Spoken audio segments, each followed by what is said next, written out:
Hey everyone, my name is Andrew Davis, and you're watching Conversations in Pop Culture. And yes, I am scandalous like an Ashley. And before I introduce my guest, I do want to remind everybody that this episode is brought to you by my friends over at Pocket Jack Comics, and they are coming to local comic stores near you. And right now, you can sign up for their email list and check out their sexy comics, Guinevere and the Divinity Factory and Palace of the Golden Princess at pocketjackcomics.com. Email list. Friend Preston will hook you up, and if you sign up for his email list, you're getting a free PDF copy of those books. And I got to say, I've seen some of the covers and they are smoking hot for your comic shop. So I don't think my audience will be disappointed. And on top of that, I am also brought to you by my good friends, Jason Connolly and Greg Bo Watson, with their Kickstarter, Living Dead Girl, which is on Kickstarter. And it's cool because it's Greg Bo's first time he's actually designing a character in nearly 20 years. So if you're a Greg Bo Watson fan, you can't miss that campaign. But enough about that, because I have with me comic creator Laurie Calcaterra. So welcome to the show. Hey, thanks. Thanks for having me back on. I've been on your show a few times. It's always good to come back and say hi and see how things are going. Yeah, no, I'm excited to have you on. And obviously, you got a lot going on with Path of the Pale Rider, the graphic novel or the collected edition. I don't know how you refer to it. Trade paperback, we've been calling it. Just go that way. Fair enough. Again, graphic novel, paperback, collected edition. So it's all the same. It's just everything's got their little fanciness to it. All the things. But yeah, so before we get into this and really dive into your campaign, what is the basic story of Path of the Pale Rider? Because there's people who know you. There's people who have obviously jumped on issue 1 and then maybe missed issues 2, 3, and 4. And there's people saying, what the hell's this book? Right. So what is the basic premise? Because I want everybody to be on the same page before we get into the weeds a little bit. Gotcha. So Path of the Pale Rider is a Western apocalypse series where death has been broken. So your body can die, but your soul doesn't leave upon death. You are stuck in it as it decays. So people, animals, insects, nothing gets to leave.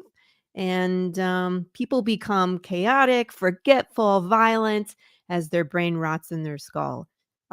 We follow a cowboy, Jude St. Clair, who's like the last guy who still gives a damn. And he's looking for the answer to what broke death. So let's get into this a little bit too, because obviously it's interesting to say the least, the story. And obviously we kind of figure some stuff out about Jude and what he's doing and kind of his reasoning, and we learn some of his backstory in these 4 issues. But we also learned some other stuff, and it's kind of, I think the way I describe it is that it's his journey through this broken world, or at least part of this broken world, figuring out, and his mishaps, his victories, and then kind of figuring out, hey, how did we get into this, lack of a better word, living hell? Well, it's I've watched a lot of, I'm sure you all have watched a lot of zombie movies, and it typically, when you're watching apocalypse or zombie, it's more about the survival of the character than it is what caused it. So a lot of times we're watching these movies or reading these series and we have no idea how it started, what started it, what's pulling the strings behind the curtain, right? So that's kind of the purpose of this story. Yes, we get the survival. Yes, we get all the chaos, the heck, all of that. But Jude's path through this broken world is leading him to the answer. He wants to know what broke death and see if he can put the world back together. And he might not be able to do it. He might succumb to an eternity of decay just like everybody else. But his journey is quite extraordinary. So that's the one we're telling. Fair enough. I don't want to dive too deep into the actual story. Obviously, you have 4 issues built out and done already. And I think they were in black and white. And I think the graphic novel is colored. The first issue was black and white because that's all we could afford as indie creators when we first started. 2, 3, and 4 were in color. But we went back and we remastered issue number 1 for the trade paperback, for the graphic novel. So you're getting your first look of issue number 1 in color in this collection.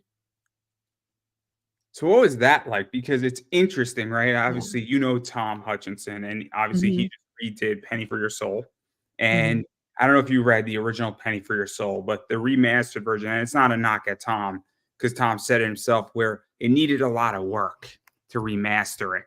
And he remastered it, made the dialogue a little better here and there. Yep. And so, what was that like? Because when you do a graphic novel, you get the ability to, I don't want to say retrodact, but kind of remix it a little bit, might be a better way to put Yes. it. Where, Yeah. oh snap, I could have made this a little better. Oh, I missed some commas here or some punctuation, or maybe I want to pick a different word that might work better. Because when you get the ability to re-release a second or third or a trade paperback graphic novel, so what was that like? Because I don't know if you got to do that, or you're just like, we're just shooting it off the way it was published. No, so the art itself that Marco DeFeo did is the same. So we didn't change that aspect of it, but we had Matt Chambers go in color, and then I reworked all the letters because I was new at lettering for issue number 1. Of course, that was one thing that Mark was like, I don't letter. So I was like, all right, well, I guess I'm learning how to do this. And then I kind of found my stride with issue number 2, and so the lettering style changed from 1 to 2, and then the same style as 2, 3, and 4. So I went back and I was like, okay, well, we need to re-letter this as well. So that way it's, we just want it to look cohesive. We don't want you to fall out of the story because it changes from black and white to color, or the lettering style changes or anything. But we did kind of what you said, where it's like, maybe I want to move the bubbles around and change it so it flows better. Or like you said, take a word out here, maybe reword it ever so slightly. I did go back and do that just to make it a little bit better. Having a little more experience under my belt, having now lettered 4 issues and then lettering some work for other comics as well. It's be able to come back and look at it and be like, okay, this makes more sense. So, No, because it's interesting, and I find it fascinating when people go back into their work. And mhm. obviously, I don't change anything in an interview, and I don't go back. I just go forward. And that's my whole thing, is that I want to leave things as they stand. And Yeah. I have a very different approach. And even if I was to do comics, I'm like, well, I'm not going to go change it because I want to move forward. I don't go backwards. And I Y- find it fascinating. I find it weird because it's Yeah. like, maybe I take a legacy approach, and then maybe I'll have a difference of opinion if I go forward. But as my podcast, and there's plenty of things in interviews in the last 10 years, I'm like, oh, can't believe I asked that question. How the hell did I do that? And like, if you go back 10 years ago to like my first 20 interviews, you're like, oh my gosh, they're like, hey, they're rough and they're stiff, and oh man, you can tell I'm green. But I digress on that front. But I was talking to Tim Fling about this as well. He hosts the Creative Cranium, and he was like, if you go back and you look at like the comic where they're introducing Superman, it looks exactly the same. They haven't redone it, they haven't remastered it. It's the campy version it was when it first was released. And it's like people like that nostalgia. So, I don't think we're gonna change the black and white floppy. We're gonna keep that as it is. It might be kind of a collector's item that we roll out every now and again, but, it just made sense for the graphic novel for it to be all in one style, to be all in color, and then the lettering to be all the same. So I didn't want, again, I didn't want people to come out of the story because things are changing artistically in the story. But that was the reason behind it. That was it. let's actually talk about that, because this is where I guess graphic novels versus floppies get interesting, right? So Yeah. there's people who only pick up graphic novels because, and I'm sure if you haven't had this conversation with Tom, me and Tom have had this conversation a lot, Hutchinson, where I don't know when your next issue is coming out, if it's ever coming out. And it has nothing to do with you. And I mean you as in everybody in comics, Yeah. because unfortunately people do an issue and then they're like, man, this is hard. And then life happens and then they get Yep. out and then they get another issue out in a year from now. Or Right. they say, look, after 2 issues, I'm done, but their story isn't done. But when you, Right. and this is where this gets really tricky, I feel. And so this is why this is interesting, because I guess where I'm going with this question is that the graphic novel or the paperback is a brand new product in a lot of Mhm. ways. So you could have made the whole thing whatever you wanted to make it. But then when you go back to the floppies, the same story, but it's a different product. I don't know if that makes any sense. And so Yeah. that's Yeah, interesting. and it's been interesting. This is my first trade paperback, and I'm finding that some of the people that follow the story and the floppies are here on the campaign, and there's a lot of new people as well. So like you said, there's people that are here because they've been waiting for the trade paperback. They wanted it in all one collection so they can kind of binge read the first 4. And then there's other people that are like, I just want every rendition of the book. There is, I'm sure, a group of people that follow the floppies that are not backing the campaign because they already have all 4 issues. You see what I mean? So So, it just yeah, depends on what people want. But let's actually talk about that because yeah, this is where this gets really, really interesting, right? yeah, Where it gets interesting is that graphic novels sometimes do really well on Kickstarter, and sometimes they do horrendous, and yeah. sometimes there's massive problems. And it's so complicated because, again, it goes back to, I guess, this debate that do I want a product that I already have, but I want it in a nicely bound collection that's meant to be on my bookshelf, but I bought the 4 issues, or do I want something new? And this is where I feel graphic novels and paperbacks, especially of things that were already produced, struggle.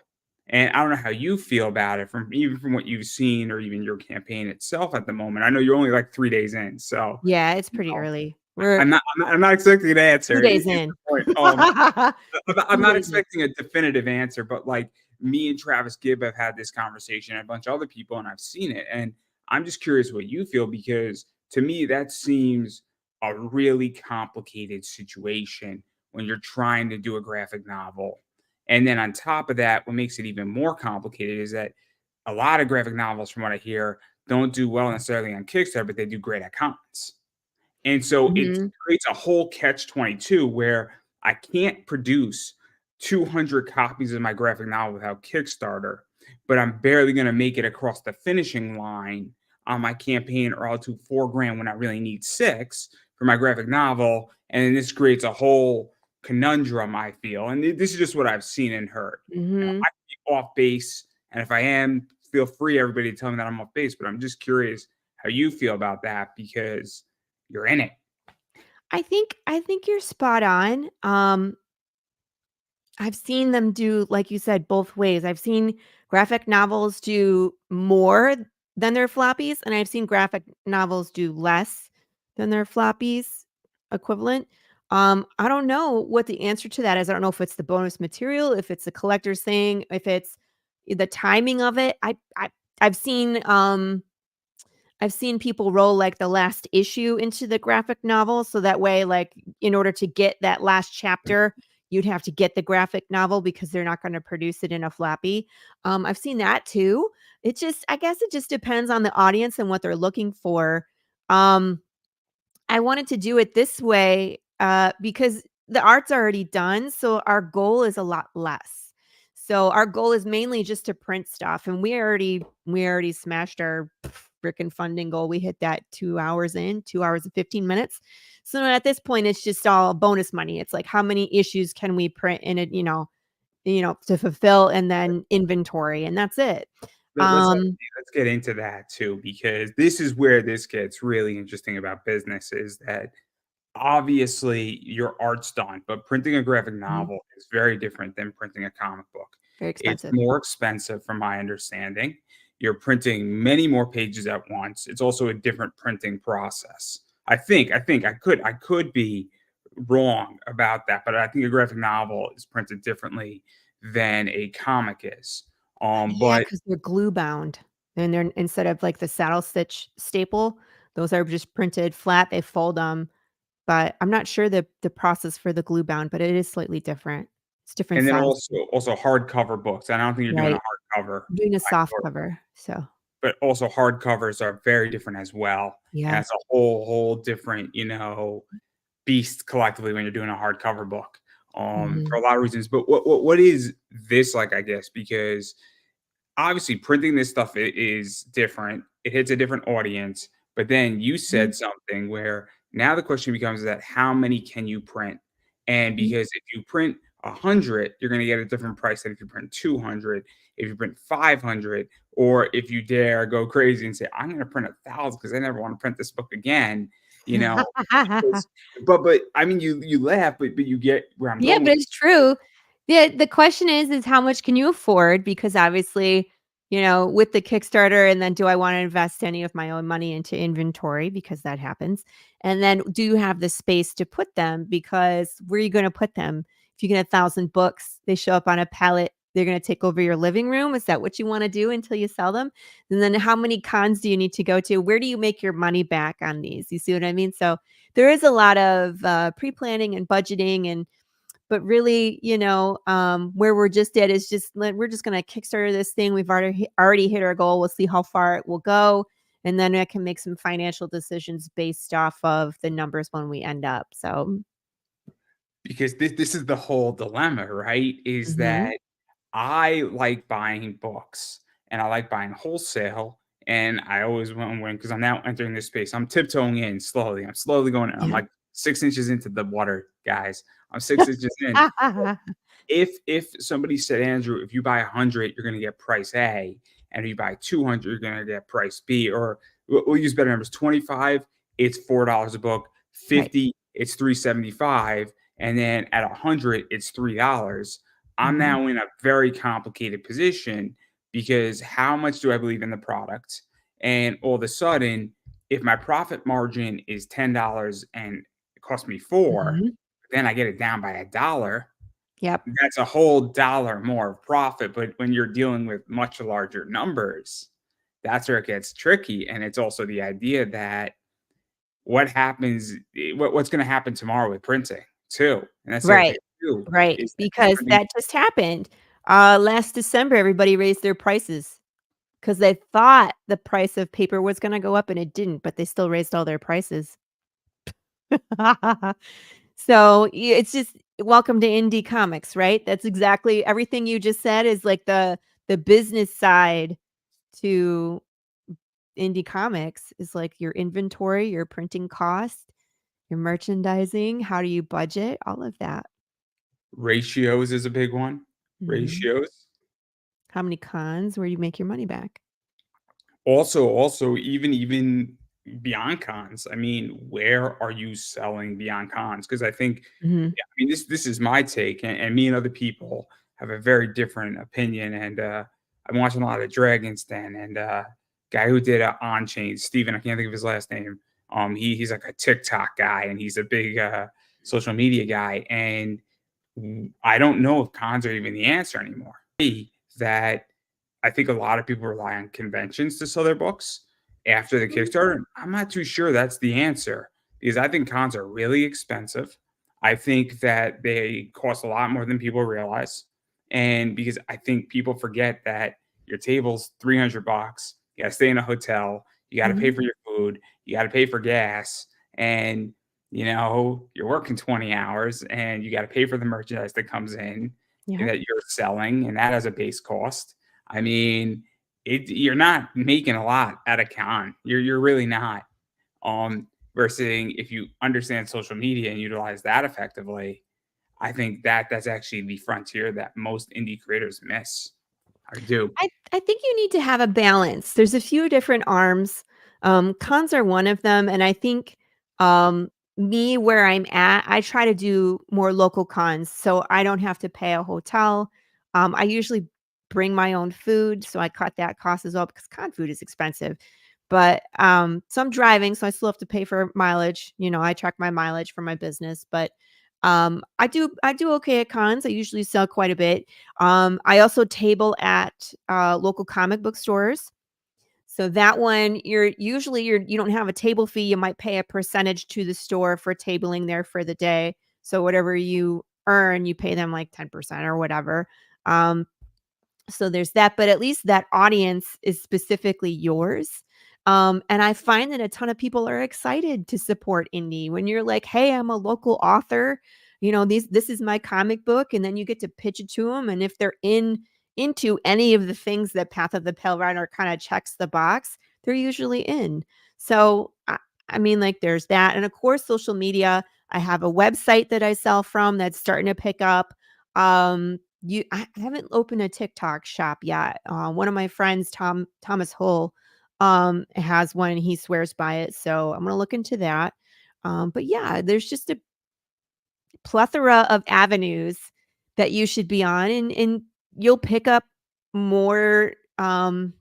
What do I want to say? Your audience will find you on one of these more than the others. So then you know where to spend your time. You should always be trying to develop all the different arms, right? Hey, it's Tom. What's up, man? Also, hi Ryan and hi Chris. I see you guys. See, Um, I'm the exact opposite, right? In which what? I love social media. I think it's going to dictate everything. I'm a big AI guy. I think that's going to drive even more traffic, and I just want to find. I'm analytics. So anytime I can find a winning analytic component that's going to get me to the top of the chart and the position, whether it's on YouTube, Facebook, or Google Ads, whatever it is, I'm big into that. I mean, I'm big into, paid advertising on social media too. I have Mhm. no problem doing that because, again, I look at what my customer acquisition cost is and my customer retention rate is. And that's the Right. only two numbers I care about. And I just want to sell directly to my consumers, legitly from my house. And I that's would all I say want to do because it is the most efficient and effective way I can run my business. And even if I was to do a comic book, I don't think I'm ever going to go to a con. I could be way more effective on Whatnot than I could ever be at a convention. And I could sell global. maybe. I don't know. I think that it's a completely different audience. I think that when I go to cons, I'm meeting people that I'm not able to reach on social media. They're different crowds. So I mean, I like to do them all just because then it gives you a break because you can get burnt out. False, Andrew. Tom. But I think like you can get burnt out on social media and you can get burnt out at doing cons and you can get burnt out on any one thing if you just pound it hard enough. I think doing a variety helps keep me sane. And I'm only speaking for myself. Everybody do you. You know what I mean? If you don't like cons, don't freaking go to cons. Um, because if you're not happy, no one's going to come to you anyway because they can see it. But I think that variety gives me a chance to pull from different energies and learn and develop different things. One thing that I really enjoy doing outside of comics is baking cookies and making hot sauce. And I found that my marketing from the comic book to the food, specifically the hot sauce, they can cross-pollinate. So my hot sauce is Path of the Pale sauce, and it has a sticker on it that shows Big James on it, so it's my big undead bear. And then, so people will be like, "Hey, what's up with this hot sauce?" And I'll be like, "Well, it was inspired by the comic book." And that's a segue for me to then pitch the comic book, and vice versa. Like, I do this comic book, but look, I also have this hot sauce. So if they're in the cookie crowd or they're in the food crowd, um, they might only get cookies, but there's an opportunity where they could then find my comic book because of my cookies and hot sauce. So it's just really interesting. I'm really looking forward to having that trade because then I can diversify more into the food. I was thinking, because, oh my God, Andrew, I went to Texoma Comic Con over the weekend and I sold all my hot sauce that I made. I was like, wow. So understanding your market, right? I probably sold just as much in the food items as I did in the comics. So if I had diversified my hot sauce, I had different flavors, more bottles, I probably would have made more money. But again, I had most of my table was comics and a very small portion of it was hot sauce and cookies. But I have a big, magazine rack. If I fill it with the trade paperback, very easy to sell compared to buy 1 through 4, explaining all the different issues and all the different variants. I want to sell out all of those and have either just the floppy for number 1 and the trade paperback on the magazine rack. I'll bring issues 2, 3, and 4 as long as I have them in stock because I want to sell them, obviously.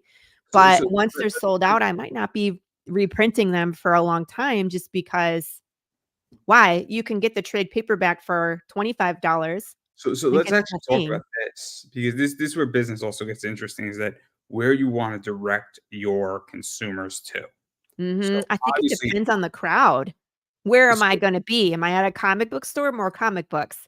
If it's at, like, a Texoma and I find that my Comic books aren't as hot because it's not a comic book community. More hot sauce. I might sell some comic books, but dang, that hot sauce pays the bill. There that's part of it, and that's interesting, but I even to the point of a trade versus floppies, there gets a position where it's like, "Okay, cool, you know, we've printed a bunch of floppies, and maybe now we are retiring that SKU." Yes. Because the idea behind it is that, cool, we now have a Thank you for trade, that. and I want my customers and new customers to enter on a trade level, and I want to build that, and then maybe they jump onto floppy number 5 if they convert, Exactly. or they're a graphic novel trade paperback crew, which is fine, or customer, because there's nothing wrong with that type of customer either. um Right. because some people say, look, you know what it is? I don't want to wait 3 years or 2.5 years or 2 years. It's easier for me to buy it in one fell swoop. And I'm not a Mhm. collector of comic books. I'm a reader. And that's sometimes just the way it is. And which sometimes I'm just saying, I just want to buy a graphic novel and read it. I'm not Right. interested in having a bunch of your long boxes full of comics. Because I have a long there box gets a full of my point own where comics. enough's enough, right? I don't know how many Yeah. long boxes you have, but I have like 20, and enough is enough. No offense to People love it people, what? though. Some people love it. It just depends. You know what I mean? I would love to get Big Dog Ink money. That would be great. If I could pull in a Big Dog Ink campaign, then I could do like a just straight up graphic novel and skip the floppies. There's also the Scout method. I don't want to pick your brain about that because Scout method is like do issue number 1 floppy and then go straight into the trade.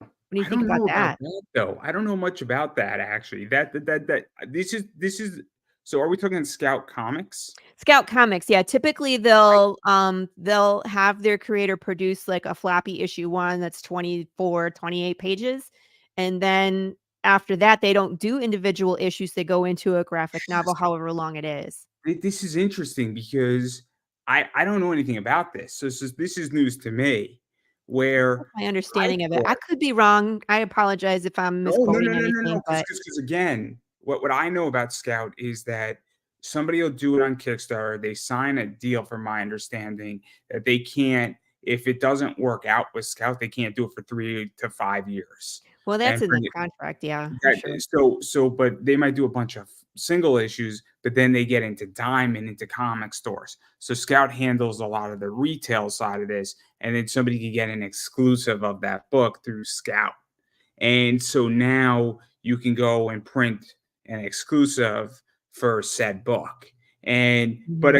again, this is not my area of expertise. That's what I think I know.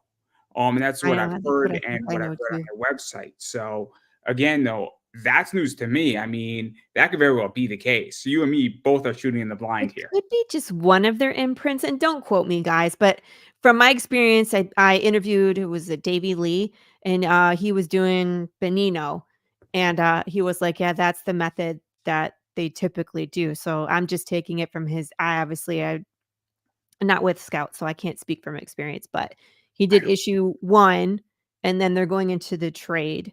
And that's interesting too because you would think that people if they're unsure, would read an issue 1, and then after that, it's like, "Okay, give me the rest of the story," if they wanna continue to read, and then it would just be, "Okay, give me the trade," which is cheaper than buying 4 issues, so it's like, why not? Right? No, it's interesting. It's interesting for sure. Again, I don't know because a lot of the scout stuff that I picked up were one shots to begin with. Mhm. So there were one shot part one, one shot part two, one shot part three. So Gotcha. Granite State Punk with Travis Gibb was a one shot. So that also may be why that's the only thing that I picked up from Scout. So again, I am not an expert in this, but I don't know. It's interesting. Again, I just want comics, and I'll pick up a Me too, trade. damn it. I'll pick up something that's reasonably priced and what I find to be a good value. So if you Mhm. give me 12 pages and you're charging me $50, I mean, we obviously have a problem there. But if you're giving me 64 pages for 30, I think it's a little pricey, but I think it's more in line. I Yeah, and think if it's something that interests me, I'd be more inclined, But to spend the if money. if you're giving me 120 pages and you're charging me $25, I mean, we're now really in line as far as page value per dollar. I don't know what it breaks down to, but obviously everybody can do the math on that. I'm not a math guy as far as Your things like that. math. I'm a money guy. I'm a money guy. Well, Um, different. I digress. I digress. But obviously, I mean, speaking about that, I mean, I view graphic novels are also a game changer at cons to some degree because you have plot development Yeah. on the Yeah, and I've table. heard that as well. So it's interesting to say the least. To say the least. So yeah. So that's fascinating. Did not know that about Scout. Now I'm gonna have to look into this. I'm definitely gonna have to look into this Scout thing. Mhm. But I'm not an expert, and I have no desire to enter this sector. But I do actually want to talk about marketing though, Yeah, because let's talk you got about a some lot of marketing. stuff going on with this. Obviously, you're working with Inked, Mhm, which is an interesting company. Kevin's been on a while ago, mhm. and obviously Inked it has a lot of interesting people that they've worked with and done some work with. So, what Yeah, is this like? Because there is a bunch of creative services popping up right now in this space. There's a bunch of, different people have different approaches. There's a bunch mhm. of obviously people who just are bookers for podcasts. And then there's just a bunch of ads, there's a bunch of advice, there's a bunch of courses. I think Madeline Holling Rossi or Rosie. Yes, I don't know. I'm you're sorry. fine. You're We all fine. know. I think, do we all know who I'm talking about? Yes, She wrote the it's the book. Boston Metaphysical Society. Yes, I can't remember her name for the god love You you it was mostly it's Madeline Rose Holly Rosing? yes, yes, Yeah. yes, yes, yes. So she wrote a book on a lot of stuff it's a book I want to read, and when I have time and to get around to because I think it's one of the best books in this space on this for at least starting out. I believe it is really well Mm. from what I've heard, but what is that like to kind of enter that side? Because a lot of people are doing it, a lot of people are offering it, and it's interesting now because I don't know if you need it, but it could be helpful sometimes. I think you need to find what your strengths and weaknesses are, or also what you are willing to spend time on. Um, Inked is helping me do social media ads. They're doing a press kit. They're doing some other stuff. But I built, like they offer like Kickstarter page and they offer set up your podcast and everything. They offer so many services, but I already do those things myself. So I wanted to utilize them for the things that I either didn't have time or I don't excel at. And so that's the things that I brought them on to do. Um, and it's important to understand your limits. So if you know that you're too busy to book your own podcast, then freaking have someone, get a professional. I hired Jeff Haas when I first started. And he got me on a ton of shows and he was so influential in us being successful in our first campaign. So I think it's important to understand, what services are available and to utilize the ones that you need or that you just don't have the sanity to do yourself. That's important. But do what you can yourself. I mean, save your money because then I can spend that money other places like variant covers and, different Yeah, kinds of merch. let's actually talk about that too because this is an economic decision. Mhm. So I will spend money in my business on certain things. And I've also come to the conclusion that I analyze where I got 14 choices a week on where I could put money. And I Mhm. have to say, cool, where is the best use of my capital at the moment in the current environment? And Yeah. what is going to be the difference maker? And sometimes I'll put money into this show, and other times I'm putting money into product for my eBay store. And it's a very complicated Right. situation where if you're going to have $200, what is the most efficient use for that $200? And Exactly. sometimes sometimes the answer is saying maybe the most efficient use is just leaving it in my bank account. That Because too. Mhm. And the, saving it for a future project or future, because if there isn't a clear answer, don't spend it. because where I think it's getting interesting, right, is that it's also the idea of, hey, what creative services and who am I going to use and how do I determine Mhm. who going to be the most effective. Murphy, who was with Merc Mag, she has her own thing. Obviously, there's Inked out there. I know there's a bunch of other people who are independent doing stuff. I think, Indie Comics Network does some stuff. So it's very interesting on who is doing what and what they're offering and how they're offering it. And so what is that even figuring out who to use? Because not everybody's the same. Well, for me, it was Kevin chasing me. Kevin, he's sold me the bill of goods is what happened. And he kept coming back until I eventually said yes to something. But yeah, I'm always very leery. I think I paid for like an email blast to go out to super backers and got nothing. So I was like, I don't know if that's even a legit email that goes out. And you get like the Fiverr scammers and you get all sorts of people coming at you. So the reason why I looked at Inc. specifically is because of their website. They were at the Better Business Bureau, and there's several people involved with Inc. that I am familiar with. So their editor is Chuck Panu, and then Al Mega is involved in their podcasting side, and then Morgan Quaid is with them as well. So I like all those people. I'm familiar with those people. But even with that, poor Kevin, I gave him the runaround. You know what I mean? So I haven't really looked at other companies, and I'm still trying to determine. I mean, we're only 2 days into the campaign. I want to see the kind of success that the ad campaigns are running because they have their own like vanity URL. So we can track the number of backers that show up to the campaign based off of Inc.'s ads, right?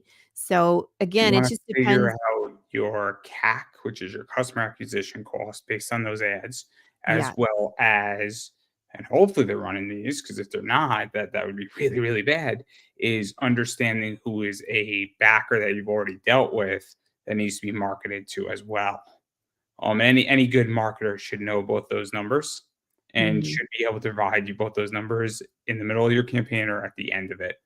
right. Um, they should be able to. Um, I know my customer retention rate on eBay, and I definitely know that number, and it's a Mhm, very important number to understand. right. And you should have that data from the first Mhm. 4 on your campaign, but Yep. this one is your 5th campaign. It's a little bit different because it's a graphic novel. Right. So it is a little bit different. Like our goal is typically 4,550 for our regular floppies because we're producing art. This one, since we're not producing art, our goal was only 2,000. It's just for like merch and printing. You're also producing a different product that Correct. your true fans will want. Of Right. and people who already have it might not want it, or if there's 10 good Mhm. products, you might be number 11 on the list, and it's nothing personal, they already have Right, the if they already have it. They already know the story, but I think that was important when we put it together. Um, we considered 1, the color, and then 2, the bonus material that we put in the back. We wanted to make sure.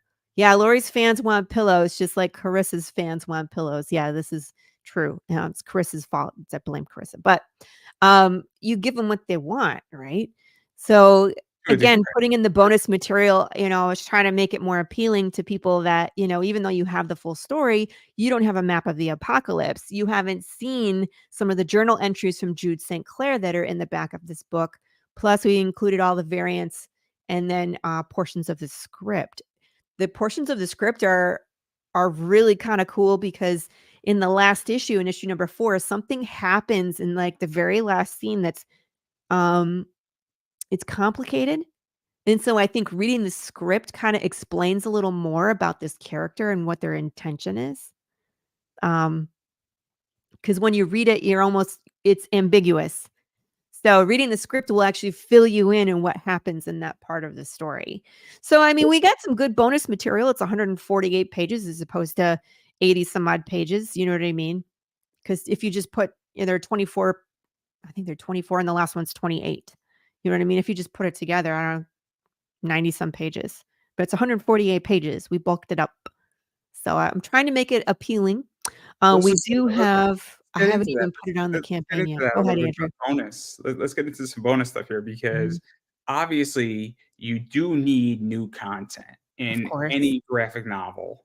You need the old content. Obviously, you added the color, which helps probably because this is the first time that issue one's ever been in color. Correct. So Yes. different experience reading a book in black and white.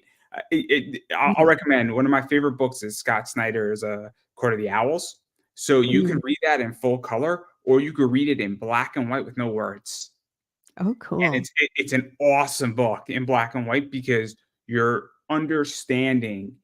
So first off, you're going to read the book obviously with the words, so you understand what the hell's going on. But now Right. you're just looking at art and you're looking at somewhat of a script because I think there's an edition where the script's on one side and the page is on the other. Oh, that's So, cool. so now you're looking at the art. There's no word bubbles. There's word bubbles, but there's no words in there. And all you're seeing is black and white. And it is a very different It's experience. gorgeous. Yeah, then but exactly. I'm I not think saying that it's do that yet. That's not what I'm telling you to do. no, Trust no, me. no, no, no. I wasn't gonna do that. We're actually doing something similar but different. So I've been hand making these mini books, which are the trade paperback in black and white. But I hand make the book. Like I print them, I bind them, glue them, and cut the chipboard, cut the book cloth, design the cover, and put it all together myself. It's really neat. I enjoy these. So I have this is the black one. I have a red one. I like the different color ones because then I can paint the edges of the pages too. And then when I bind them, the thread inside matches the color. Let me ask you a question. What size is that? I don't even know. It's a 8.5 by 11 page and half. Oh, see, because what would have been so smart. Oh man, I'm gonna give you a great idea. I'm gonna give you a great idea. You should have done it in like manga size. And Mm. hear me out on that, because I mean DC just did this, where DC just put Watchmen and a bunch of like their top graphic novels in manga size Interesting. because they're capturing this audience That that's market. which is interested in manga, and they have all these manga books on their bookshelves because manga collectors are the ones who want those books. Because I'm one of them, and oh, that would have been such a good idea, right? I still could do that. I might something we could do in the future. And I'd have to get different kind of paper, but it's always a possibility. But yeah, I've been just making a bunch of these. Like this is on the campaign. These are ones that I already made the covers to, but I haven't made the text block yet, so they're empty. But I think there's a few of these left. So I'm only making 10 of these, but people get to customize their own. They get to pick their color. Um, That's this cool. one, it's hard to tell the difference between these two, but one is blue and one is purple. This one's the Yeah, it's purple. I wouldn't have Yeah. guessed. I What know they're yeah, the camera doesn't show it, but this one was Katie Shaw's who does Dragon Child, and she was like, "I want a purple back and a green skull." I was like, "Girl, all right." I was like, only because I already had purple book cloth because I redid the Harry Potter books that I have to learn how to do this. But I was just gonna do them on a like black book cloth and then just change out the skulls. So, but so it's been really fun. But again, it's the same kind of thing. Like it's a black and white version. It's smaller, so you can't necessarily read. It's not meant to be read. You know what I mean? Necessarily for the story. That's what the actual trade paperback is for. This is just like a really cool collector's item, and then they're one of a kind because you can't buy anything like this. You know what I mean? Thank you, Anne.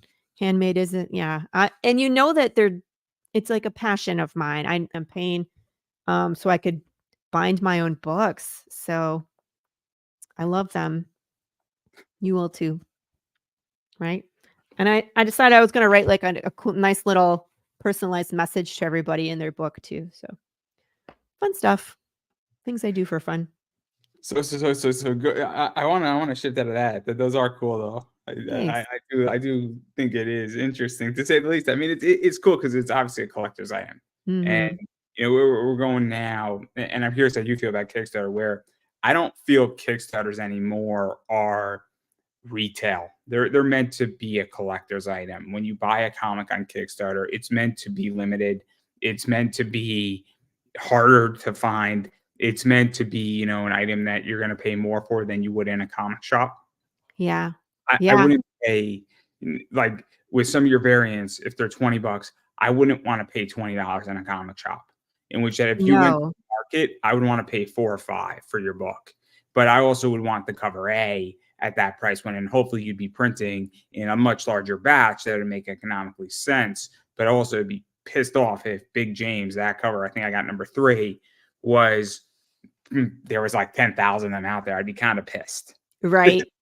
Exactly. I mean, like, the Kickstarter stuff is meant to be limited edition.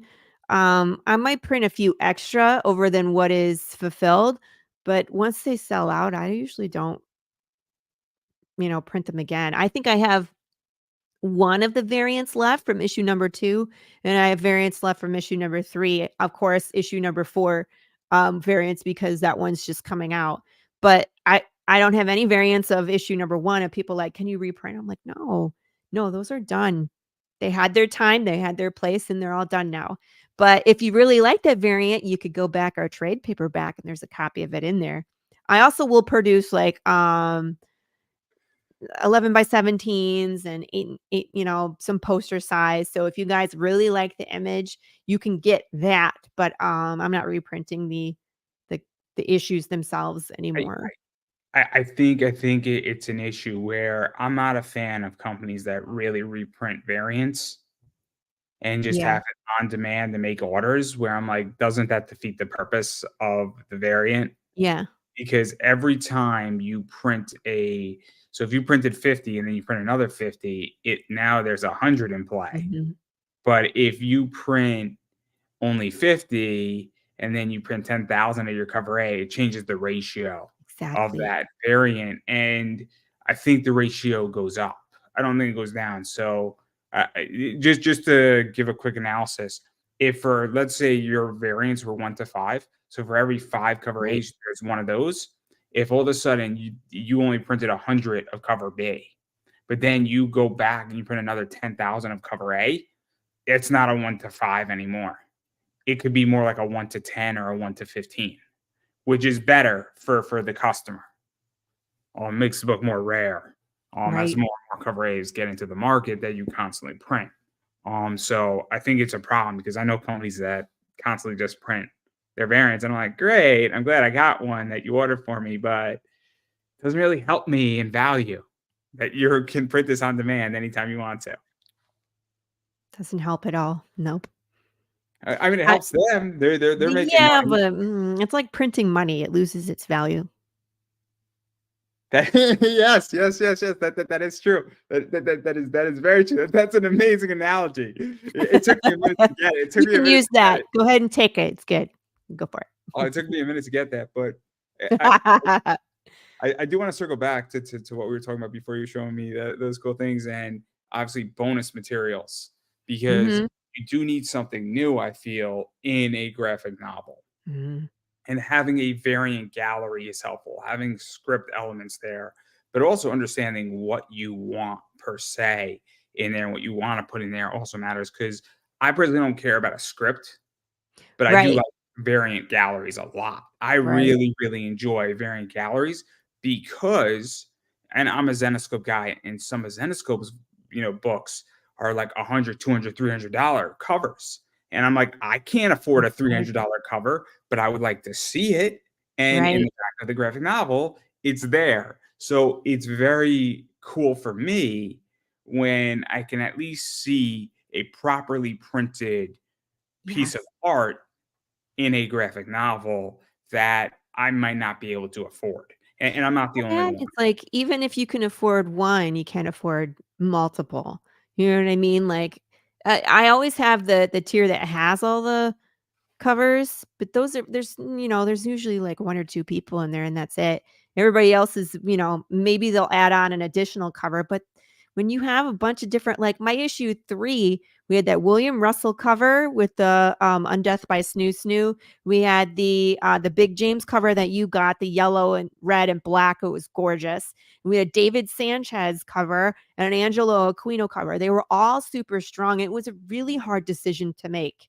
You know what I mean? And so when people got down to it, it was like, oh, I really want this one, but I have to have that Big James one or whatever. It was this one, right? So, that's why I was like, this is your opportunity to have them all in one place so you can, like you said, have it nice and glossy and beautiful. If you want to put it on your wall, you just let me know. I'll print you an 11 by 17. We'll ship it to you in a tube. No. It makes sense. It makes sense in which that choices have to be made. I Yeah. know, because I'm the guy who buys our print runs. That's a whole different ball game Oh, for a Lord. whole different position. And is it a good thing? Sort of, but it's a bad thing too. Because if you want covers that I buy out the print run on, I'm sorry, but I'm the only game in town. But That's when you win on eBay. that's when we all win on eBay. That's when we all win on eBay. But no. If I buy out a print run on a $30 book and I buy all 15, I will usually sell that book for about 70. So it's not. I could sell for whatever I want to sell for, Right. and but I keep it as reasonable as possible because I'm looking just to double my money. I'm not looking to go beyond doubling my money, or in that, and maybe a little over double my money, which I think is perfectly fair, given that I'm taking risk. But Right. I digress. Obviously, you have pillows on this thing. I That's also do. interesting. Look. I blame Carissa Grant. I've said it I have no before. I'll say it comment. again. Dustin Burnell broke me on his pillows, Did and he? oh my god! I just he was explaining to me he's probably coming on next week, and his pillows are something else. They're amazing. What he did. He is the I haven't ultimate seen pillow. them. What are they? They're his characters, and Yeah, but ah, so let's just say they have extra. So okay. he does a tame side on one side and a not safe for work side on Okay, the I other. see you. And then some of them have extras in there that accentuate his lovely female characters. Oh, no. I mean, I told you that I was like, I got undead bears. You got waifu pillows? Oh, my Lord. it's a whole new level, and all I know is that good on him, and it's something else. And I was like, I really can't fault you for this because this is capitalism and it's working, but like, I don't know if I'll survive in my household if I bought one. So if you'd like to continue, How do you explain that to your family? just Don't. I'm so excited. I got it. Then you open it up, it's all like shrink wrapped, and it's like just boom. Oh, my. Oh, my. That's all I have to say. Oh, my. I don't know how I would explain a normal one with a safe for work side and then a not safe for work side, let alone the extras. I'm just like, I'm gonna pass politely. I will politely decline. I appreciate what you've done, man, and I like Dustin, and Dustin's great, but I'm like, I'm gonna have to ultimately decline the pillow, but I'll buy your book. And so we all have it. We all have an understanding. That sometimes some of us are just not able to do certain things. Right? Oh, my gosh. I'm okay with that. I sleep fine at night on my pillows that are nice and tame and are absolutely safe for work. They're absolutely safe for work. I mean, last time I checked, Pokemon was an absolutely perfectly fine thing for work. Last time I checked. But I digress. My face hurts from smiling at you this whole time. I'm laughing too hard. Anyway, go ahead. That's probably the most tame thing I've said. Oh no, that's not the most tame I'm thing just I've said. laughing. I'm just giggling at you. You're funny. It's all right. You should see my stand up. Oh my god.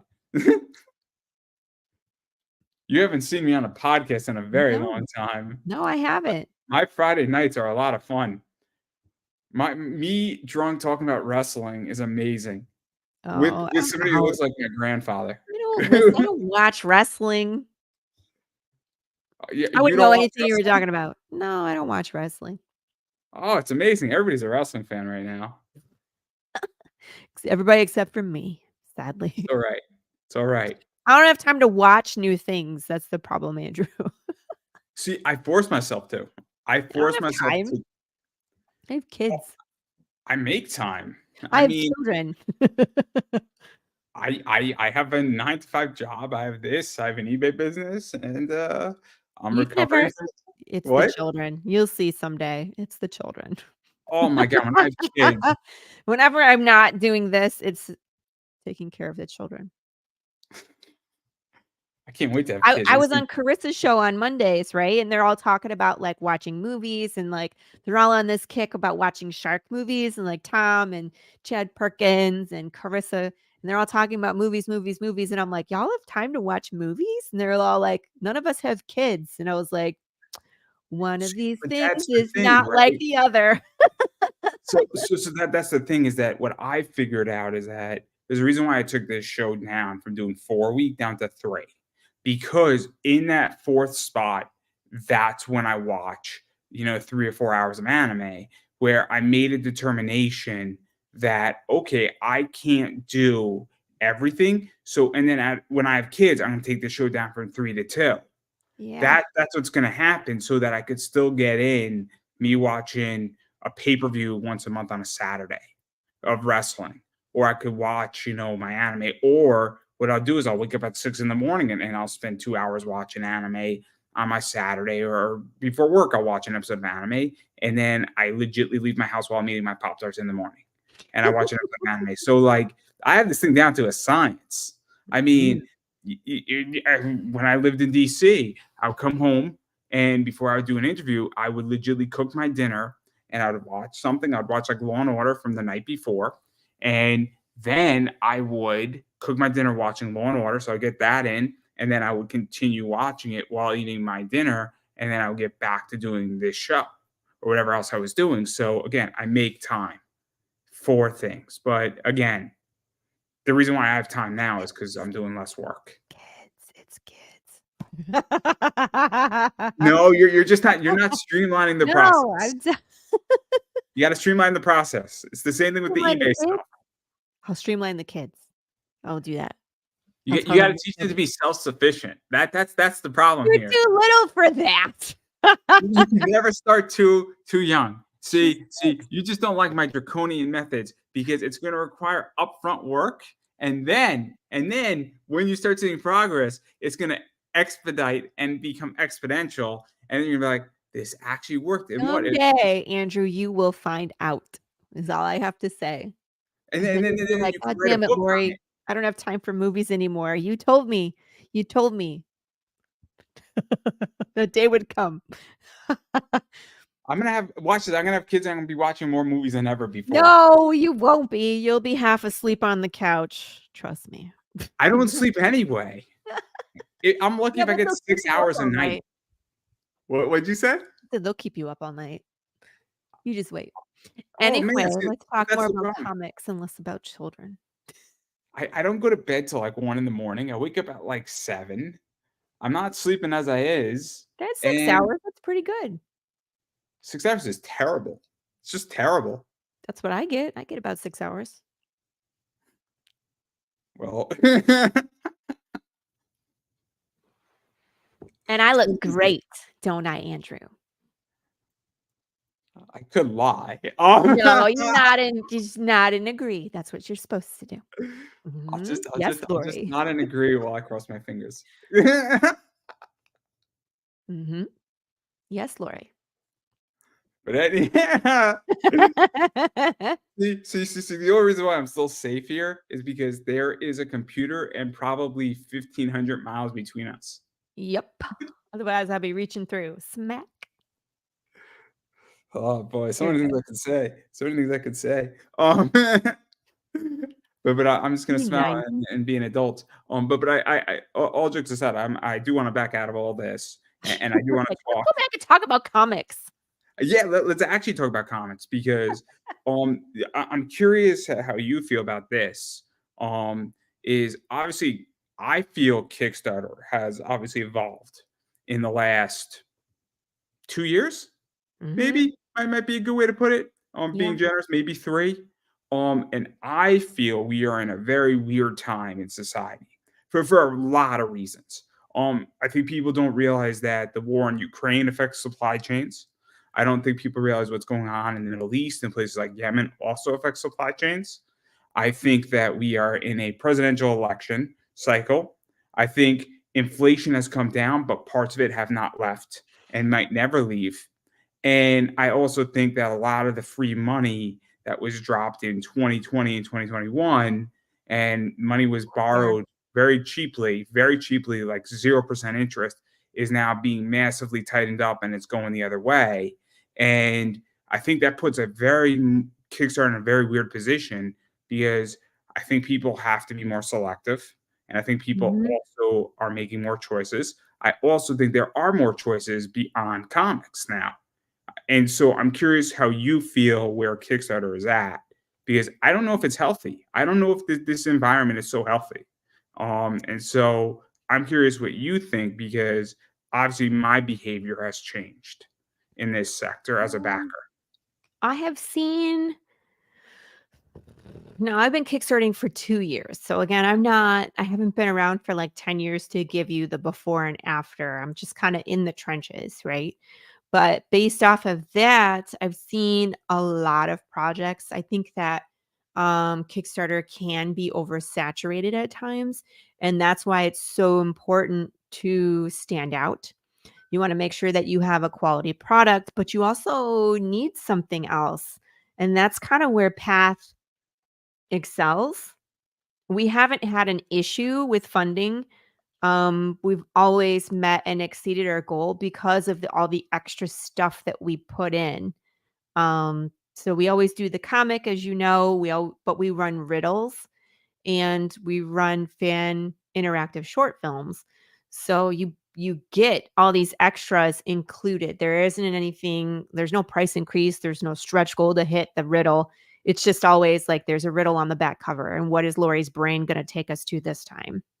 So, um I think thinking outside the box like that has been really beneficial for us, and that's just something that we fell into from the beginning. We always wanted to do more and have riddles and short films, and so that's kinda worked to our advantage. So when the market is tight and the market is oversaturated and we're seeing a lot of creators, even experienced ones that have been in the business for 10 years are all of a sudden having trouble and they shouldn't, you know what I mean? Based off of their experience and fulfilling so many titles and books and 12 different successful campaigns and now this 13th they're one it's an issue. Like I'm curious to as to why when something like that happens. Is it because the dollars are tight? Is it because the market is oversaturated? Is it because the product has run its course? Like I what mean, I have a what theory. causes that? This is my theory. My theory is that I think the way I feel is that I don't know. I can't say who it is, but I know about 10 people who have been laid off of their jobs in the last 2 weeks. Yes. Um, There so there so is that as well. and It's so hard out there. what I think it is that I think money's tight. I think people 100%. are now assigning missions to their dollars, and obviously, I run a business that acquires and accrues a lot of debt up front, and that's why I charge a premium on the back end. And I understand that my merchandise has to mature, and sometimes people get that, sometimes people don't. And what I'm learning is that I think that a lot of these creators might have had clout and now that's dissipating, or people are fed up, or people are tired of their product and want something new. And then Mhm. I just think that also that there's 20 products out there. I mean, at a certain point, somebody has Merc Mag and Comics Elite has really good comics, but those aren't in Kickstarter, but to some degree they're equivalents. So that's also what I think too, is that a lot of comic shops and a lot of people have a lot of really good product that's not even on Kickstarter, but it's readily available as a Kickstarter. And so I think that's part of it too, is that there's just so much collectible shit out there Mhm. that at this point your Kickstarter is competing against Comics Elite, for my $20 or $25 every single week. And Mhm. I also think people have been burned and are tapped out. I think people have Part been of that as well, where someone has backed a project and it's been 2 years and where the heck is it? Is it coming? Is it ever coming? Or is it gonna take 3 years to get here? Like, at that point, do you continue backing or are Wait, you just done? let me ask a question. Have you been screwed on a project yet on Kickstarter? Oh, A yeah, of as a course. consumer as a consumer. Mhm. Yeah. We're not gonna name who it is, we don't have to No, name who it is. I'm not doing that, but yeah, it's happened. So I've been screwed on probably about 4, but back to Yeah. 120. So it's not a high number, all things considering. And we're talking about a collective of probably about $100 out of the, I would say probably maybe 8 grand worth of projects I backed, 100 Mhm. bucks, small percentage. Right. Hopefully we're on the same page on Yes. that. It's still $100 though. It still stinks. $100 is $100. Right. I It's could not have done gonna stop me from backing other projects, but I am gonna be more leery about anything, for with me, this it team. slows me down. So if I It get slows you screwed down. on 2 projects within a vicinity, so in 6 Yeah, if weeks, they're close. screw me over, I'm like, cool, I'm taking a month or 2 off.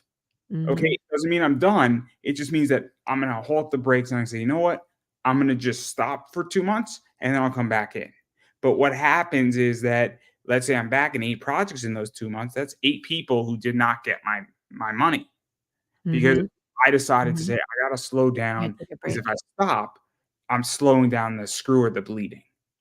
And I think that that's what I think. And also, I think that's part of it too, is that I think there's just a lot of stuff that people are tapped out and are frustrated. And I also feel that I brought in a lot of comics in the last 18 months.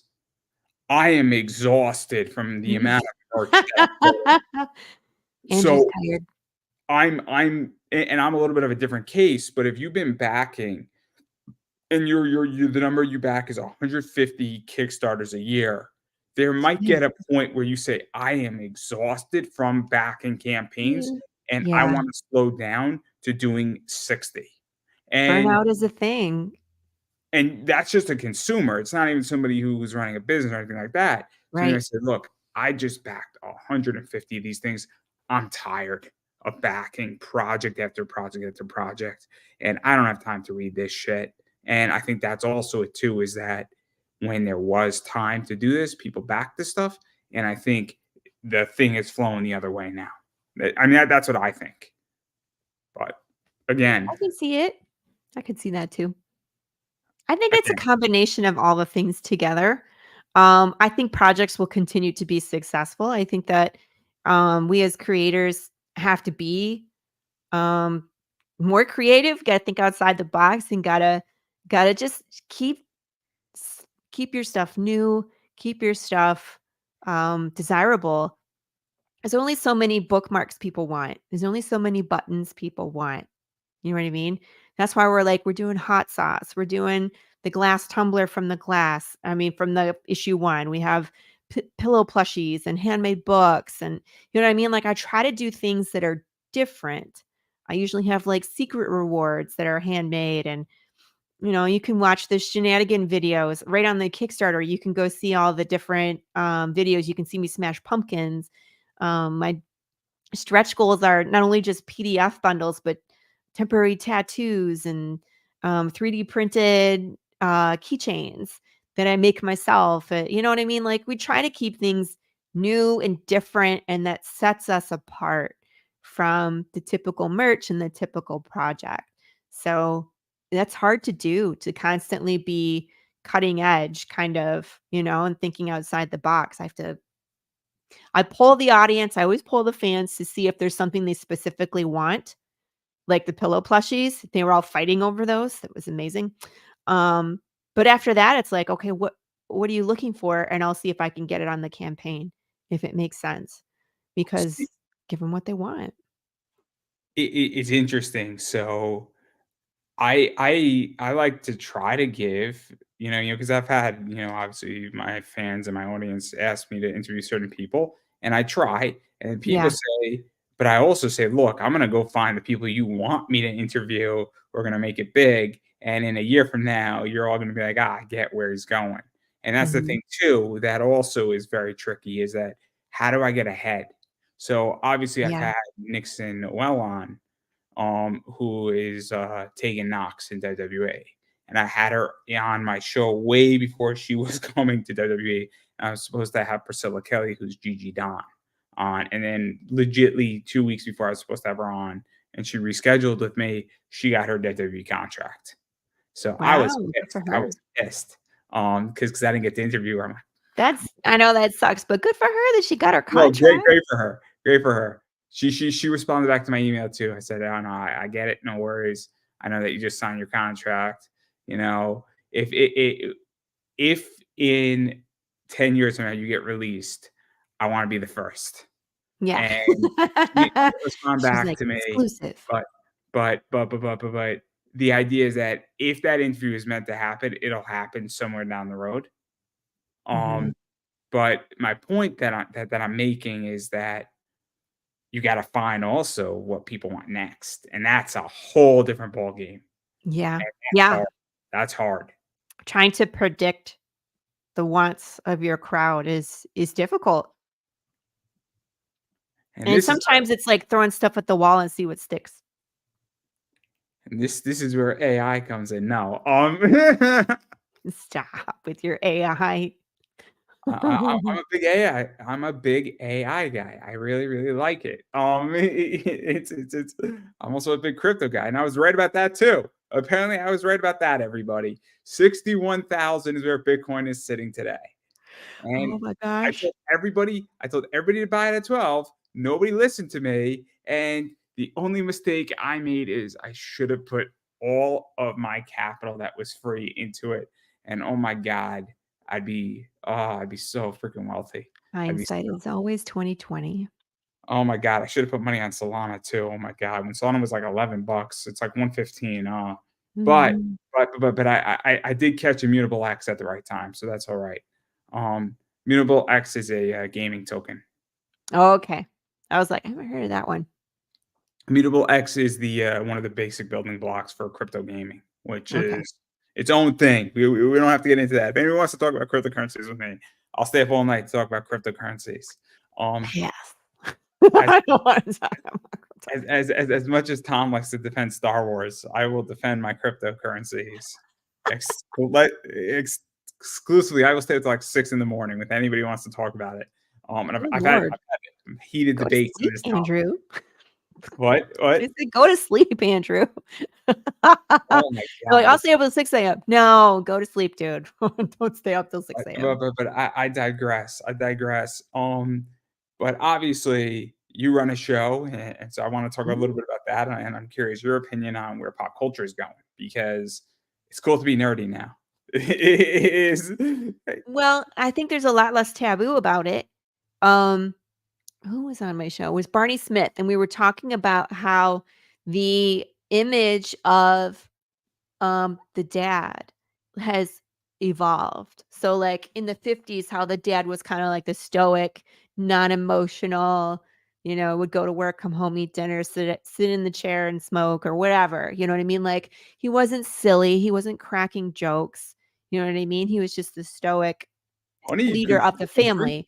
But please? it's okay to be funny now. It's okay to like comic books. It's okay, you know what I mean, to have likes that are quote unquote childish as an adult. So I think things have definitely changed that way. That it's okay to be a nerd, like you said. It's okay to like Star Wars and Lord of the Rings and cosplay and Renaissance fair, or however your nerd flavor is. It's okay. You know what I mean? Um, and I think as adults we should welcome that with each other just because like you get to express yourself and be your true self. Because you get to your likes and whatever when you're a child and they just develop more as you get older.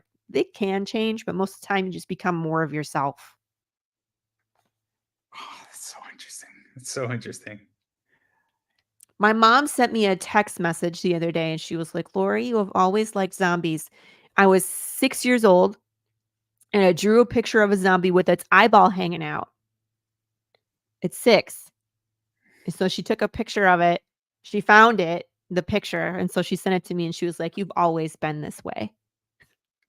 See? So it's interesting because I agree in certain aspects, but when I was 29 and going into 30, I got a lot more into sports.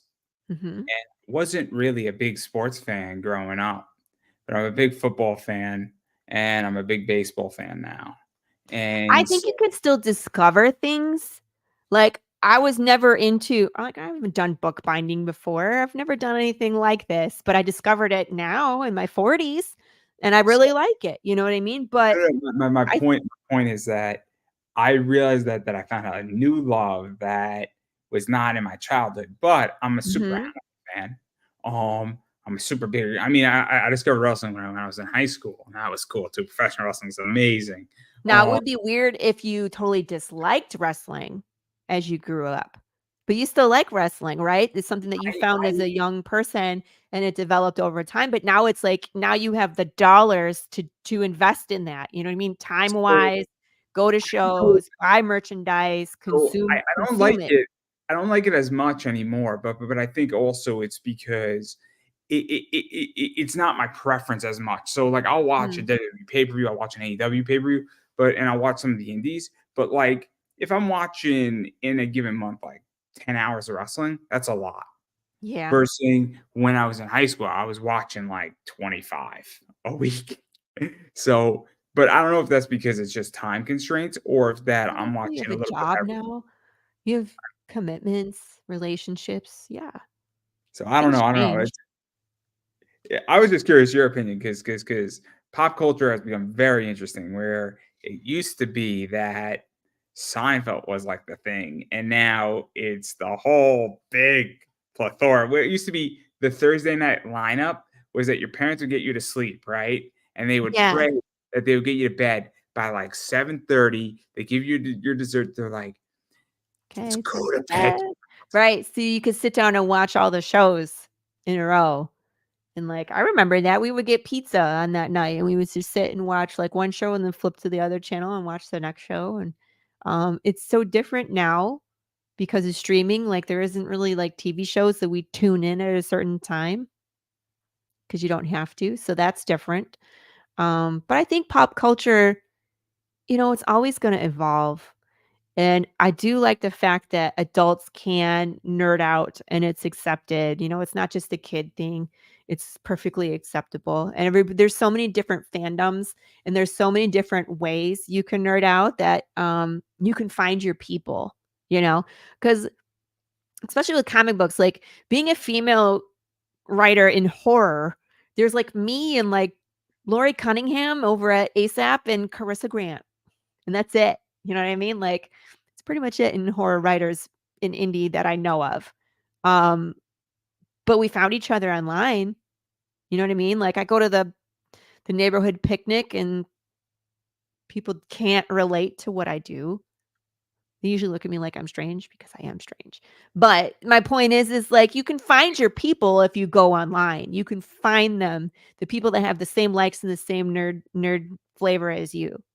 So it's perfectly normal to have friends across the country in different states and in other countries that like the same thing as you. And I think that's super cool that the internet was able to bring fandoms together in that way. I have a ton of people on my show from across the pond that will come on and we get to talk to them. And it's like I would never had that opportunity prior to hosting a show, and talking horror and writing and all the good stuff. It's great. I really enjoy it, You'd be and I've had surprised. all walks on the show. It's entertaining, and I learn a lot, and I give back to the community. I love podcasting. I enjoy podcasting when my guests show up. I feel you. I've had no call no shows before too, before a 2-hour live show, and actually Ryan Permission bailed me out for one. So I was like, Ryan, come on my show. I was like, I need somebody. My guest is not I coming. my opening week was bad. Oh I no. bad where 40% of my guests did not. No. Now that I think about it, I think it was 60% of my guests didn't show up during the opening week of this show, and I'm like, what the fuck? What am I doing wrong? Like, No, where is everybody? what it is that I don't know. I mean, I'm very selective now on my show. So I ask a lot of questions to my guests now before, Mhm. and I'm getting solicited a lot more now. Yes. Last year I didn't get much solicitation. Now I'm getting more solicitation, which means that more people need media, or they're like, there's less shows out there that you could get on. And what happens is that I'm like, great, what's your book? Because not, and this is going to sound like I'm an asshole, but not every person is a good fit for my show. And not No, I every get person that. I I feel 100% get that. I've had people that are like, "Can I come on the show?" And I'm like, "I'm sorry, you just don't fit my image." Like, I'm not promoting boobs. I didn't promote boobs from the Wheelers. The name of the book is Boobs, I understand. I have right? a relationship But with them. they had a publicist, and that publicist requested if they could come on my show, and I was like, "I'm sorry, it just doesn't fit my image. Like, it's not something that I would promote." So I Well, get you, where it's like, "What's your book?" Before you come on my show. it's not even that. It's almost along the lines of saying, great, you're on Indiegogo and you've done $100 and you have you've $100? been going for 90 days and like you have no ability to raise any capital. Oh, that's And so and sad. and it's not that I don't want to help you. It's just like I don't know. There's a reason why your book isn't doing well. There's something wrong here and I don't have the answers for you. And I'm just like, I don't want to have people on who I can't help. A and B. There's something fundamentally wrong with With the your project. campaign. I don't because it raises a question: is that what am I missing that I can't spot, and what danger does that present for my show? Mm. And I mean it's a fair position versus, and I'll say this, I've interviewed porn stars. There's never ever an issue with a porn star when we're talking about something because I know exactly what they're promoting, how they're going to do something, and what we're going to talk about. And we've had Mhm. very interesting discussions about masculinity for 30 minutes on some of these, and those things where Thank people you. are like, what the hell, how did this happen? And but again, I understand what I'm getting out of the interview on a social media prospectus. And that's the other thing Right. too that I have to think about, saying, cool, what am I getting out of this? And also, where am I going to promote this? And that's what I think is the issue. And then there's other books that I'm just like, I don't really like your book. Like, like your You don't books. wanna read a book about Care Bears? I do like the Care Bears, but that's not the point. I also Care Bears are awesome. I mean, I just picked a random thing. isn't it about Christianity and friendship and love and respecting thy neighbor? That's what the Care Bears are all about. Um, Mhm. I mean, My Little I like Pony's about the amount of lessons you can learn from My Little Are Pony. you a brony? I mean, I signed it in American Sign Language. I read the book in American Sign Language in my class, and it was like, what the fuck? You got me in like a full beard, just doing My Little Pony. I'm like, yeah, I'm Pinkie Pie all the way, guys. Oh, I'm never letting you live that down. I should have filmed it. It would. I did an okay job signing it, but I didn't care. I didn't care. I'm in a classroom with 80% women. It's me and my friend who's a good friend of mine held the book, and he's like he's very good looking, and oh my god, it was a great experience, and I just didn't give a fuck. I'm like, I missed GI Joe because we had to have like a meeting for a class project. I'm like, guys, can we do this so I could get to GI Joe? And that was my response. And then I was like, "You're gonna go see GI Joe?" I'm like, "Yeah." Oh, it was great. College was a fun time. I should have drunk to class because we were watching a movie in American Sign Language. So I brought like a beer and I just cracked it open, and I didn't In care. class? Yeah, Okay. They let you drink in class? I just did it. Oh, Lord. I didn't ask. I just did it. Way better. We were watching an hour and a half movie, and I'm like, might as well have a cold one. It's 6 o'clock somewhere. Oh, my Lord. What? It was No perfect. comment. I'm not saying nothing. Yep, it's good. I'm definitely not coming on your show because this is not the image you want to promote. I'm not judging. I'm just being silent. That's funny Silently judging. because see, but that's appropriate. See, this is appropriate that you silently are judging because I'm in not. American Sign Language we couldn't speak. There you go. So you're That like, they were telling me something, I just didn't understand it. They might have told me to stop. I just didn't look. I was a C- student in that class. Oh, jeez. I missed half of everything. And I'm like, great, it's not going well. I'm not good Oh. at this. I'm not good at this class. God help me. My eyes are killing me. God help me. It's hard. It's a beautiful language, but it is a hard language. Mhm. Um, it is a hard language. But I digress. I digress.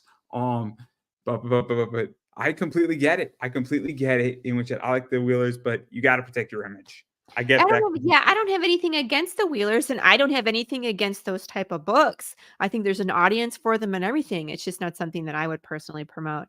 Hey, it's Pops. What's up, So Pops? so this is my question for you because obviously in my eBay store I sell a lot of bad girl, not safe for work books. Mhm, Those like Mount Olympus, Xenoscope to some degree, mhm.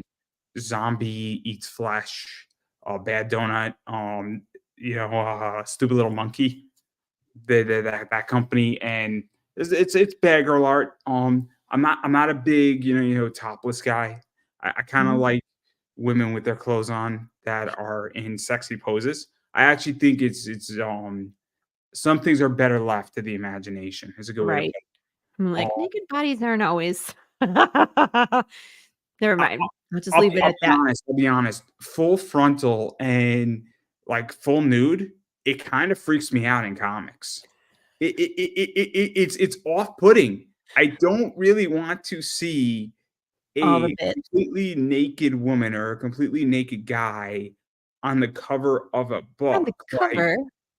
it's a little weird. It's a little weird to me. Mhm, I'm like, I don't get it. I don't get it, and I don't carry those books for the most part in my eBay store. Like, mhm. to me, it's just odd. But apparently, it's one of the biggest trends in comics right now.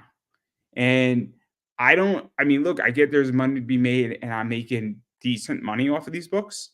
When you buy a book for 20, you sell for 50, it's a good profit. But I don't know how long it's going to last. And I don't know how you feel about that because it's kind of weird. Good day, Sean Keenan from the land down under. I You just feel woke like up. I guess this suffer between you and me. what's that? Sean just woke up and he's Yeah, suffering because of you and me. It's that's good morning, cool. Sean.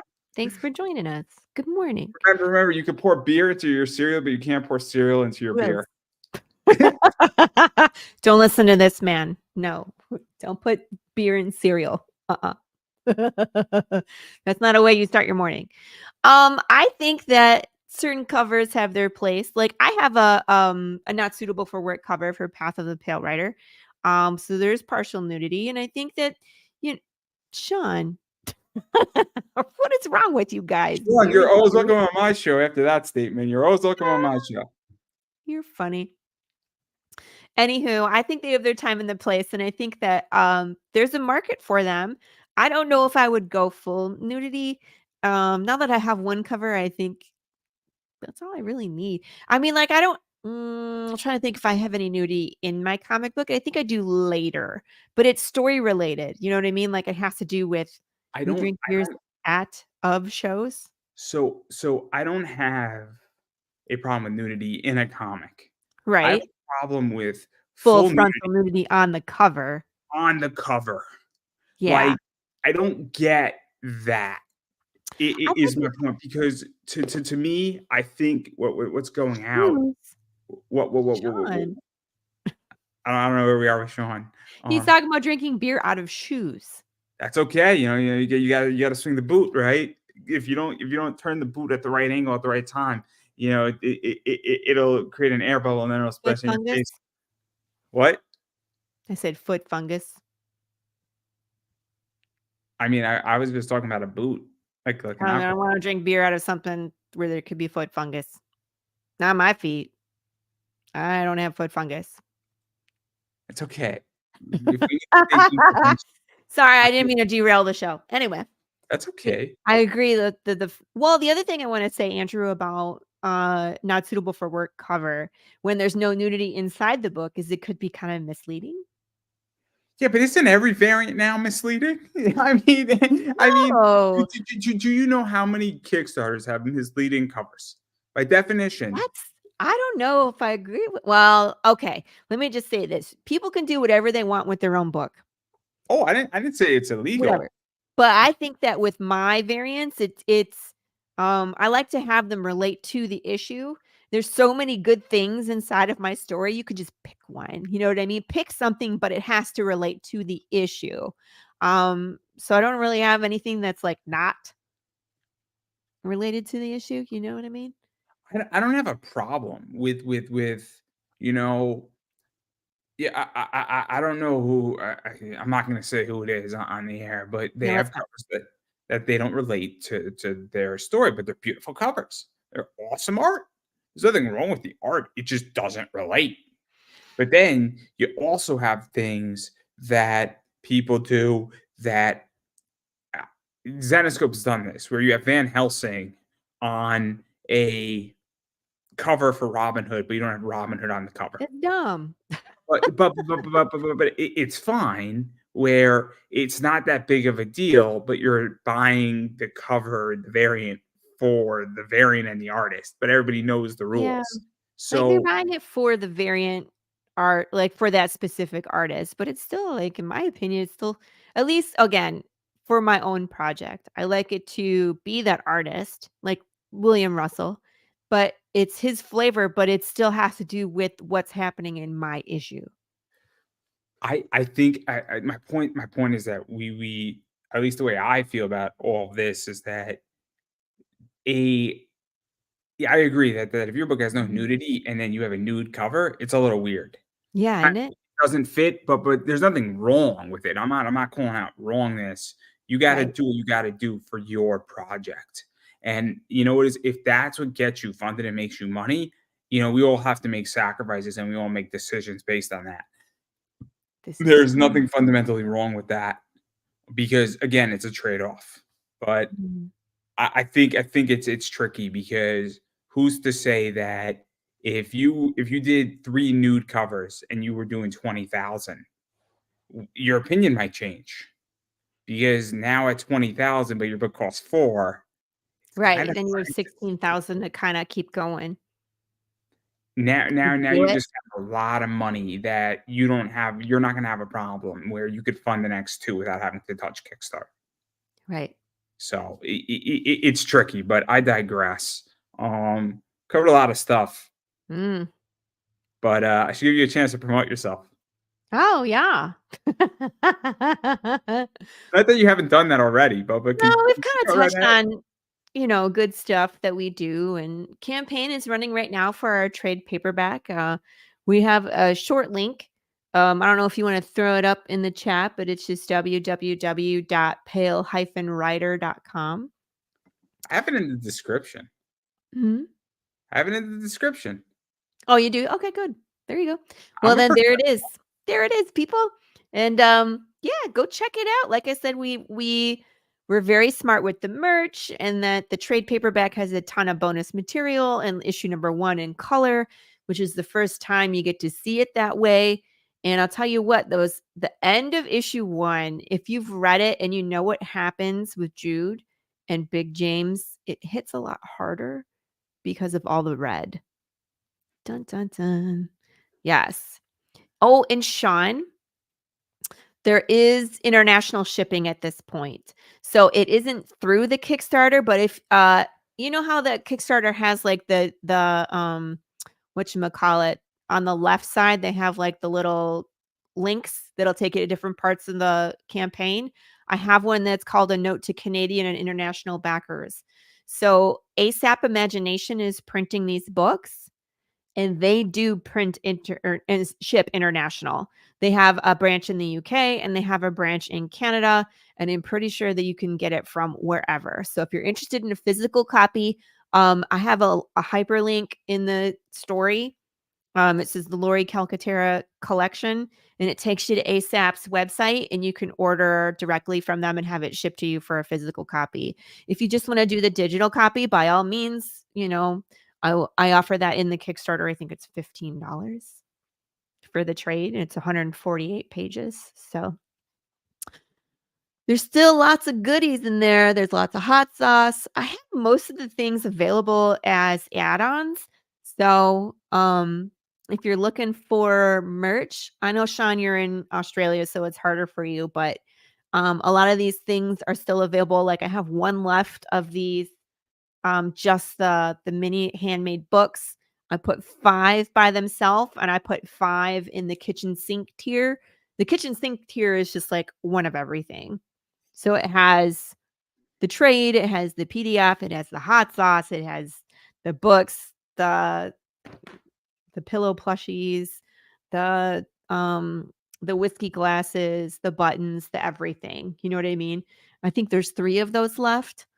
And there's one of the pillow plushies left. So a lot of the exclusives are almost done. We're only 2 days in, so they're gonna go. It just depends on when, people find them. I have this hoodie, this beautiful hoodie that is up there now. I got one for myself, and of course, everybody clamored for one, so I put that up there. There's also a T-shirt, same color. It's just a T-shirt version of this. The whiskey glasses are super cool. It's a 11-ounce glass tumbler with the map of Las Vegas etched into the glass. And if you've read issue 1, Jude St. Clair finds one of these glasses on the road, picks it up, and then it smashes in the road and wakes up Big James. So it's that glass. That's for real glass. We found them, and you can get a set of them if you want. I got them in my add-ons as well. Thank you, Chris. I appreciate that. But yeah, all the money from the campaign is going towards printing and a little bit to merch, of course, shipping and fees from Kickstarter. But feel free to shop around. There's lots of good stuff. You can see a plethora, I like that word, of our short films that have already been completed. You can see all of the riddles that we've done for the back of the floppies. There's just a lot of cool stuff that you can interact with on the Kickstarter page as well. We unlocked one of our first stretch goals, which is the indie PDF bundle. And I'm doing these a little different this time. I used to just unlock all 20 at the same time, but it was just all like a mishmash of indie comics. I'm doing them by like a publisher. So, for example, any One World bundle, there's 5 comics. I have to upgrade the graphic. But there's 5 there. And if you're interested, I have a link that will take you to the website where you can read more of these. You know what I mean? And then like the next one we're going to unlock is the Charter Comic bundle. So same thing. I'll put the link for chartercomics.com. So if you find like you really like the Ferryman or you really like Psycho Sal, there's more of these that you can read. You can just click on the link and it'll take you right there. So I think what we're going to unlock next is the first poker card is my guess. So at 50 backers, we're going to unlock a poker card. We've been building this poker deck every campaign after 50 backers. We started this at the end of campaign number 3. So we've unlocked 3 cards, the King of Hearts, the Ace of Hearts, and the 10 of Hearts.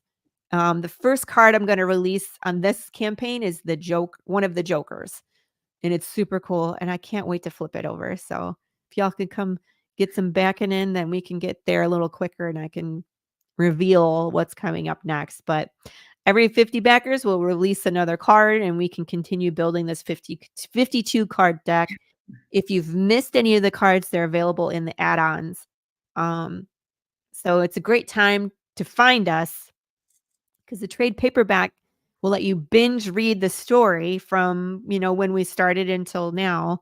Plus, you get all the bonus material. Plus, you can pick out hot sauce or tumblers or pillow plushies or handmade books. Like, we have super cool merch. And you get to, start building your poker deck.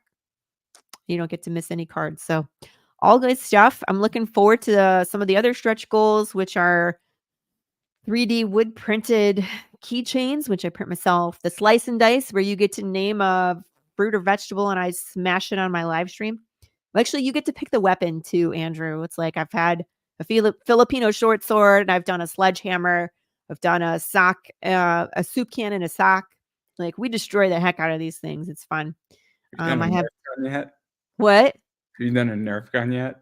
Nerf gun. I want to actually destroy it. Hear me out on this. So what you do is that you have to find like a deck that's like 10 feet above, and Oh, then you get your Nerf gun and then you shoot it off. But you don't just pick one, you get like 4 watermelons, and then you just like shoot it off, and then you have the camera with you on one side, and then you have to have a camera down below so you capture both, and you could do that on StreamYard, and it'll be amazing. Because they'll get to see the whole I thing. like that idea, but I don't have a balcony like that because it's pretty flat here in Texas. You gotta However, find one. I Who said this was easy? could.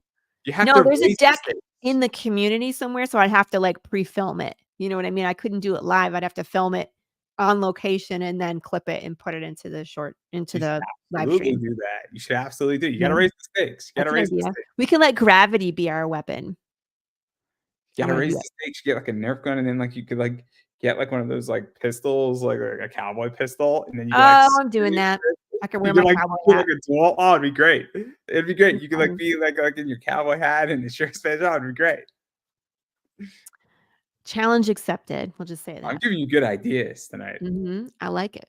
I also have temporary tattoos and hot sauce packets and enamel pins. Like, if we get far enough, we can unlock all of these potentially. So, all good stuff. So, I would say definitely come check us out. We got lots going on. The Kickstarter is full of things. My welcome video was only a minute long this time. It's still full of shenanigans like it always is, but I don't get run over by a car in this one, and I don't have any nosebleeds or explode. So, but I get Fair enough. shenanigans. Fair enough. And I'm just gonna keep saying it. I'm gonna say it Fair over and enough. over. You gotta support indie. What that means is you have to go back projects, especially in comics and other areas that you like that are asking for money. Because if you want that stuff to be made and to continue to be made, you gotta go back and then support it. Or if you're tight on money, a share goes a long way. A follow on It social goes a media goes a long long way. way. All that stuff matters. And so I'm gonna keep saying it. And then as far as I'm concerned, I am Pop Anime Comics on X/Twitter, Pop Anime Comics on Instagram, Pop Anime Comics on Facebook, Pop Anime Comics on YouTube, Pop Anime Comics on TikTok. You I see a am pattern? You see a pattern? I am Pop Anime Comics Collectibles on eBay. So Oh, that is very nice. cool, and this is what you want to look for on eBay. That URL down below is if you're looking for comics and collectibles, come shop with us on eBay. Definitely something out there. If you want to do business with me, obviously I consult and I can help people in a lot of ways. Advertising, if you're just looking for interviews, I'm always down. You can reach out to me in that regard. I'm always more than happy in that position. And then just so that people understand, I do have some very cool merchandise in my store. I am still waiting on these books to arrive. They are going to be in holofoil. I have all 15 of that book. This book just came today, and I have all 15 in holofoil of that book. I have another one that I can't show yet that's coming that I have all 10. It is a Shikari. It is a Shikari holofoil that I bought out the print run on. Very cool book. And then I do carry a bunch of cards, and this card is sometimes hard to see. I didn't see anything. Did anybody else see anything? I didn't Nope. see anything. Saw I didn't see nothing. a thing. I didn't see a thing. And a bunch of people, when they get those cards, they're gonna be like, "Where's my card?" They can't see it, and I'm like, "I can't see it either." And I'm like, "This is a dilemma. It's a dilemma." And it was very interesting. I was watching this Funny. Logan Paul interview, and I couldn't see his guest. And they were talking, and I heard the guest, but I couldn't see the guest, and it was very, very upsetting to me. And I counted like 10 times during this, and I'm still waiting for Logan Paul to fix the situation. And, Oh and, my he, and he's not gosh. doing it, but he did do a very, very good drawing of Kevin Owens in the Elimination Chamber. That's all I have to say about Logan Paul.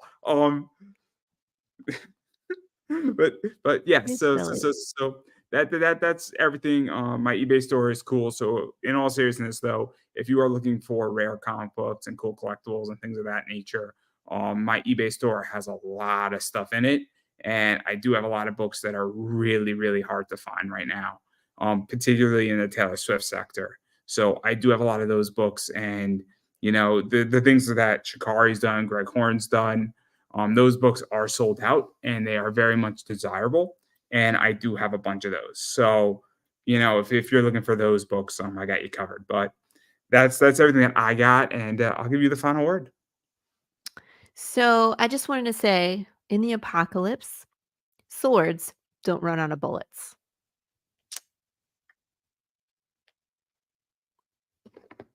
Okay, That's that all I got. works.